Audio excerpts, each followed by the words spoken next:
안녕하세요. 정치를 품격 있게 풀어드리는 정치클래스TV의 심상만입니다.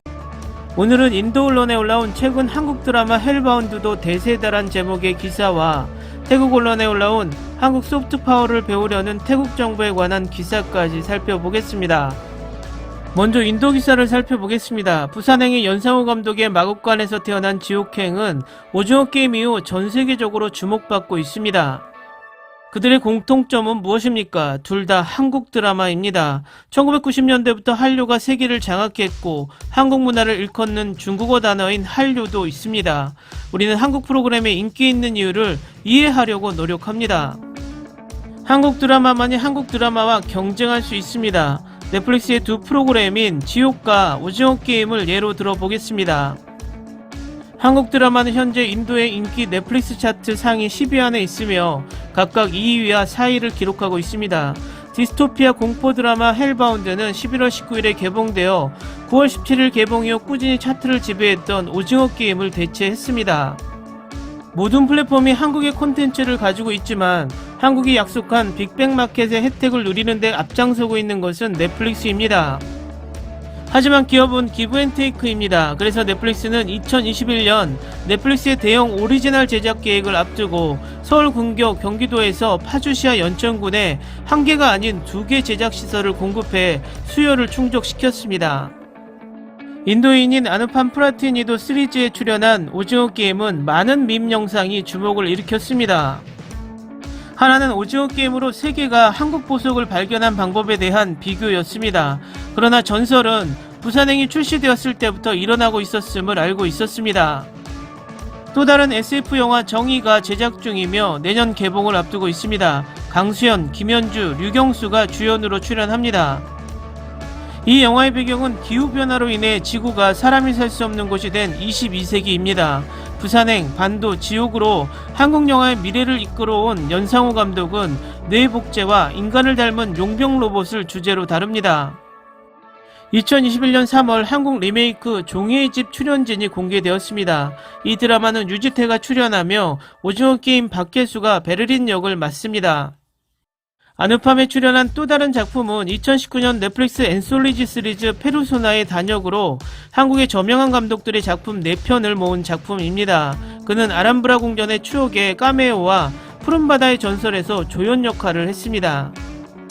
동남아시아에서 한국 드라마는 많은 사랑을 받고 있으며 연구에 따르면 할리우드 프로덕션보다 한국 드라마가 더 많이 시청되는 것으로 나타났습니다. 지난 3개월 동안 평균적으로 동남아 넷플릭스 상위 10개 타이틀 중 4개는 한국 콘텐츠였습니다. 넷플릭스에 따르면 킹덤 시즌2, 더킹, 영원한 군주, 스타트업, 사이코지만 괜찮아와 같은 한국 프로그램은 홍콩, 태국, 인도, 말레이시아, 필리핀, 싱가포르, 대만에서 가장 인기 있는 TV 시리즈 중 하나였습니다. 그리고 인도 연예인들은 종종 K드라마 늪에 빠진 것에 대해 이야기했습니다. 최근 자신의 소셜미디어 핸들에 최근 한국 개봉작인 갯마을 차차차를 보고 있는 비디오를 공유한 파르스 3탄이 있습니다. 데스타 카졸조차도 2021년 초 그녀의 인터뷰 중 하나에서 K드라마에 대한 사랑을 고백했습니다. 그녀는 나는 그것들이 매우 재미있다고 생각한다. 특히 사랑의 불시착을 좋아합니다. 라고 밝혔습니다. 사랑의 불시착, 갯마을 차차차와 같은 로맨틱 코미디부터 태양의 후예, DP와 같은 군사 테마 드라마에 이르기까지 K드라마는 공감대를 형성하면서도 매우 혁신적인 스토리를 제공합니다. 현재 제작된 또는 제작 단계에 있는 새로운 한국 스토리에는 무브 투 헤븐, 킹덤 아신전, 고요한 바다, 지금 우리 학교는, DP, 목보아 털보, 백스프릿, 솔로 지옥, 소년 심판, 모럴 센스 등이 포함됩니다. 다음은 한국 소프트파워에 관한 내용의 태국 기사입니다. 강요회의는 한국에서 교훈을 얻은 태국이 경제의 가치를 더하기 위해 소프트파워를 확대할 것을 제안했습니다. 뮤직비디오 라리사는 아티스트 블랙핑크 리사의 곡으로 유명하며 세계적으로 화제를 모으고 있습니다. 리사는 인기 있는 평판 외에도 문화의 활용이기도 합니다. 뮤직비디오 내용에 태국스러움이 녹아 있습니다. 아이덴티티를 만들고 돋보이게 하며 정부를 비롯한 여러 분야의 사람들의 마음을 움직이도록 돕습니다. 계속해서 태국의 정체성과 문화를 가져와 경제의 부가가치를 창출하려면 어떻게 해야 할까요? 찬 국무총리와 심지어 국무회의에서 문화자본의 활용을 지원하는 방법을 찾기 위해 관련 장관을 모아 태국의 미래의 명성을 쌓기 위해 세계적인 예술가가 되기 위해 리사의 길을 따라가는 태국의 청소년들을 독려하는 것을 포함합니다. 사실 리사는 정체성을 알리는 데 도움을 주는 것 외에도 태국 문화, 오랜 역사를 가진 나라 경제를 건설하는 데 중요한 소프트 파워라 불리는 문화 자본의 기반을 가지고 있습니다. 많은 국가에서 소프트 파워를 판매 포인트로 성공적으로 사용했습니다. 애니 SDB 사무총장은 태국이 현재 보유하고 있는 문화유산 소프트파워의 기회 및 태국의 창조경제 강화라는 제목의 특별 보고서를 준비했다고 밝혔습니다. 국제적 명성을 지닌 문화유산 비용에 의해 평가되는 CEO 세계 잡지에서 5대 가장 영향력 있는 국가평가 중 하나로서 2021년 세계 문화유산 목록에 한국이 포함되어 있습니다. 태국이 경제적 이익을 위해 가지고 있는 소프트파워의 사용을 추진함으로써 이는 태국 4.0 모델과 창조경제와 병행할 수 있습니다. 이는 많은 국가들이 특히 성공적으로 사용한 접근 방식입니다.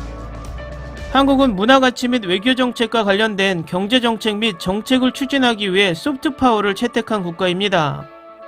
첫 번째, 문화 한국에는 명확한 목표와 지침이 있습니다. K-웨이브 또는 한류라는 정책을 4단계로 구분하여 지속적으로 다른 나라의 문화를 전파합니다. 1997년 이후 또는 한국 드라마 흥행한류 1.0 이후 한류 2.0으로 알려진 후기 단계에서 한국은 더 많은 K-팝을 홍보하는 정책을 가지고 있습니다. 한류 3.0은 식품 프로모션에 중점을 둡니다. 창조경제 비전을 가지고 아티스트의 퍼포먼스 오프닝에 주목하는 마지막 단계로 한국 스타일 만들기에 초점을 맞추고 문화 생태계를 전 세계에 퍼뜨리기 위해 영화 출판 한류 4.0으로 융합시켰습니다. 두 번째로 가치국가 발전 정책을 시행합니다. 경제성장에 집중함으로써 환경보호 한국이 세계사회에 좋은 이미지를 갖도록 중점을 두고 있습니다. 세 번째로 외교정책 2008년에는 한반도 평화를 목표로 하는 글로벌 코리아 전략에 따라 세계 무대에서 역할을 확대하겠다는 정책을 갖고 있습니다. 또한 국가의 홍보에서 51개국의 세종학당을 설립하여 한국어 학습을 촉진하고 외국인에게 언어를 가르치고 문화를 홍보합니다.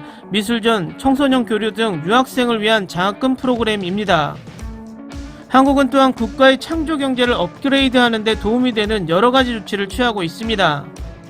첫 번째로 한국은 다양한 기관으로 구성된 한류정책 시행을 주로 담당하는 부서를 결정합니다. 외무부, 문화부, 교육과학기술부, 농림축산식품부 등. 이에 외교부는 주요 기관 문화 및 문화상품을 보급하여 소프트파워를 주도하고 외국과 다양한 분야에서 협력을 구축하는 동시에 문화부는 산업발전에 중점을 두었습니다.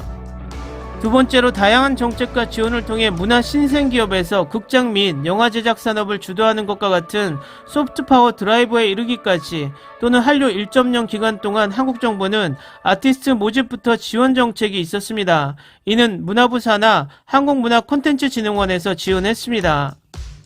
스포츠와 관광 재정적 측면에서는 영화 제작자에게 자금을 지원하기 위해 영화진흥위원회가 설립되어 밀어주는 역할도 하고 한국 영화의 지역 및 세계 시장 수출을 촉진했습니다. 한편 한국 정부의 의류, 화장품, 식품, 전자 등 문화와 산업을 병행하여 다른 상품의 삽입을 촉진하며 한류 문화와 한국 상품은 세계적으로 알려져 있습니다. 그리고 2019년 문화 콘텐츠 수출액은 102억 달러로 2004년에 거의 2배에 달했으며 한국의 인기 물결은 관광과 같은 다른 활동에도 영향을 미쳤습니다. 외국인 관광객이 증가함에 따라 2000년에 530만 명에서 2020년에 1750만 명으로 증가했습니다. 문화를 최우선으로 하여 창조 경제를 중시하는 태국을 위하여 국가 경제를 향상시키기 위해 한국의 문화 정책을 따라가야 합니다. 두 기사 잘 보셨나요? 인도는 한참 한류가 들어가는 시장이기 때문에 지금 현 상황을 전달하는 기사를 많이 볼 수 있고 태국 같은 경우에는 한류가 정착한 지 꽤 오래되어서 한국의 경제 모델 중 한류 지원 정책에 관심을 두는 기사입니다. 태국은 정부기관이 나서서 구체적으로 한국의 문화정책을 분석하고 배우려는 움직임이 있어 귀추가 주목되나 단순히 리사의 성공을 가지고 무엇인가를 해보려고 하는 자체가 좋은 시도인지는 두고 봐야겠습니다. 한동안 한강의 기적이라 불리는 눈부신 한국의 경제 성장을 따라가려는 국가들이 많았는데 이젠 한류의 약진으로 인해서 한국의 문화 정책까지 따라가려는 나라들이 생겨나기 시작했다는 것이 참 생경한 상황입니다. 오늘은 여기까지 하겠습니다. 오늘도 생활 속 거리두기 꼭 실천합시다. 당신의 구독과 좋아요는 저에게 큰 힘이 됩니다. 항상 시청해주셔서 고맙습니다.